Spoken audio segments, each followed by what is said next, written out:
Welcome in live to the 904 at 904. My name is Pete Melfi, and it's time to take a look at the issues affecting you. Over the weekend, Sheriff Shore received this year's Ed Taylor Award, bikers took over the roads for no good reason, and we learned that the city and beach commissions are apparently not adult enough to talk to each other.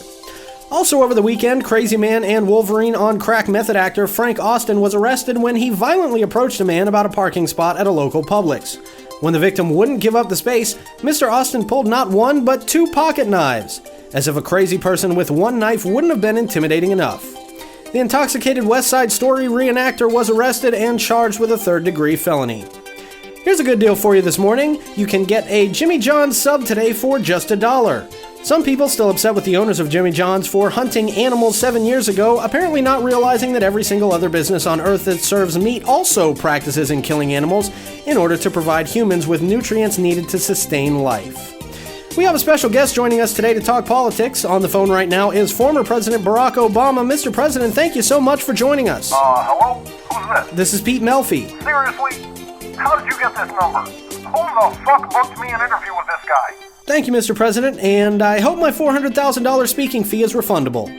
We now move on to an area of huge concern recently. People now bravely speaking out, saying their regime has become extremely oppressive, personal opinion is overtly discouraged, and free thinking is not allowed at all. Their population now desperately trying to escape tyrannical rule.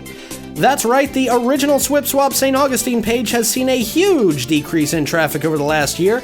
People say the main reason is the attempt at total control. One local told My 904 News that the last straw for me was closing on the holidays. What the fuck is that? You're not a store, you don't have employees, and no matter how hard you make it sound, being one of 3 Facebook admins is not a real job in any stretch of the imagination. If being an admin is so physically and mentally draining on you that you need to take a break on the holidays, I hope someone abducts you and makes you work at the Apple factory in China.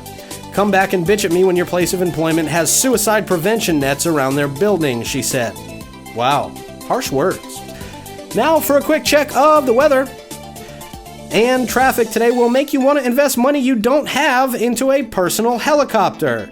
90-year-olds from Quebec are out in droves today, going 10 to 15 under the speed limit in both lanes on the island. Someone is definitely road raging on 312 headed east after stopping for his third red light cycle at the US 1 intersection. And unless you're an ambulance or a psycho on a moped, you're not getting through downtown traffic anytime soon. And some good news today, Jack's Barbecue received an award for the 12th consecutive year over the weekend. The longtime outdoor bar was voted by locals as the best place for creepy old dudes to drink in the morning. They attribute the accolades to the A Street Beach Ramp and the wonderful and amazingly lax rules on bikini bottoms at local beaches. By far the most sketchy of old dudes flock to enjoy the view. That's about all the time we have left for today. You can find these headlines and more on My 904 News right here on the Facebook page and on Twitter as well at My 904 News. Have a great day, and remember, the next time a tourist asks you for directions, send them straight to Benel.